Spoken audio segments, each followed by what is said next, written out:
দুর্গাপুরের সিটি সেন্টারের প্রাচীন কালী মন্দিরের ফলকে কোনো দেবদেবীর বন্দনার পরিবর্তে ওম বন্দে মাতরম জয় জয় ভারতবর্ষম লেখা।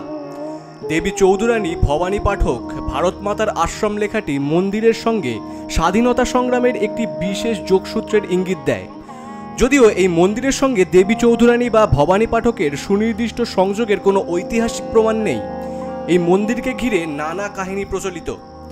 মন্দির কর্তৃপক্ষের মতে এখানে মা ভবানী ভারত মাতা রূপে পূজিতা হন। প্রাচীন এই মন্দিরটি একটি বিশাল বটগাছের ঝুড়িতে ঢাকা পড়ে গেছে। এর পাশেই একটি আধুনিক মন্দির নির্মিত হয়েছে।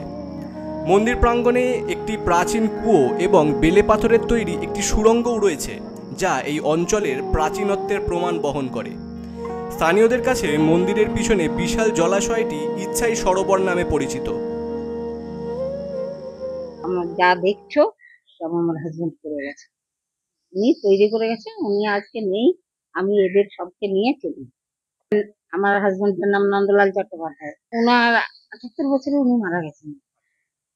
এই মন্দির উনি বহু বছর আগে, ঠিক সঠিক বলতে পারবো না যে কত বছর আগে, উনি প্রায় ৩০-৩৫ বছর ছিলেন।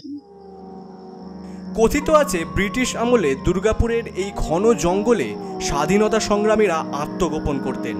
তারা মন্দিরের বিগ্রহকে ভারত মাতা রূপে পুজো করে ইংরেজদের বিরুদ্ধে লড়াইয়ে যেতেন। মৃণাল চ্যাটার্জির মতে মন্দিরের মূল মন্ত্র বন্দে মাতরম জয় জয় ভারতবর্ষম ঐক্যম স্মরণং গচ্ছামি সত্যম শরণং গচ্ছামি স্বরাজ্যম স্মরণং গচ্ছামি থেকে এই যোগসূত্র স্পষ্ট। বাংলায় যখন পাল যুগ বা সেন যুগের শাসন ছিল সেই সমসাময়িক মন্দির। তারও পরবর্তীকালে শোনা যায় যে দেবী চৌধুরানী ভবানী পাঠক ওনারা এখানে মায়ের পুজো করতেন। পুজো করে পর মন্দিরের পিছনে একটা পুকুর আছে, সেই পুকুরে স্নান করে ওনারা মায়ের পুজো করতেন। তারপর ওনাদের যাবতীয় কাজকর্ম বেরোতেন। তারও পরবর্তীকালে সারা ভারতবর্ষ যখন ব্রিটিশ শাসনের অধীনে ছিল, সেই সময় বিপ্লবীদের একটা গোপন আস্তানা ছিল এই মন্দির। ওনাদের মূল মন্ত্রই ছিল বন্দে মাতরম জয় জয় ভারতবর্ষম ঐক্যম শরণম গচ্ছামি সত্যম শরণম গচ্ছামি স্বরাজ্যম শরণম গচ্ছামি। স্থানীয় প্রবীণদের মতে একসময় এই মন্দিরকে ডাকাতকালীর মন্দির বলা হতো।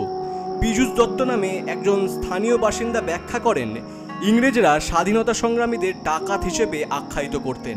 এই মন্দিরে বিপ্লবীদের যাতায়াত ছিল বলেই এটি এমন নামে পরিচিত। স্বাধীনতার যারা লড়াই করছেন সেই তাঁরা ওই কালী মন্দিরে কালীকে, দেবী মাকে ভারত মাতার মন্দির অ্যাকচুয়াল তখন বলা হতো, এখনো বলা হয় ভারত মাতার মন্দির।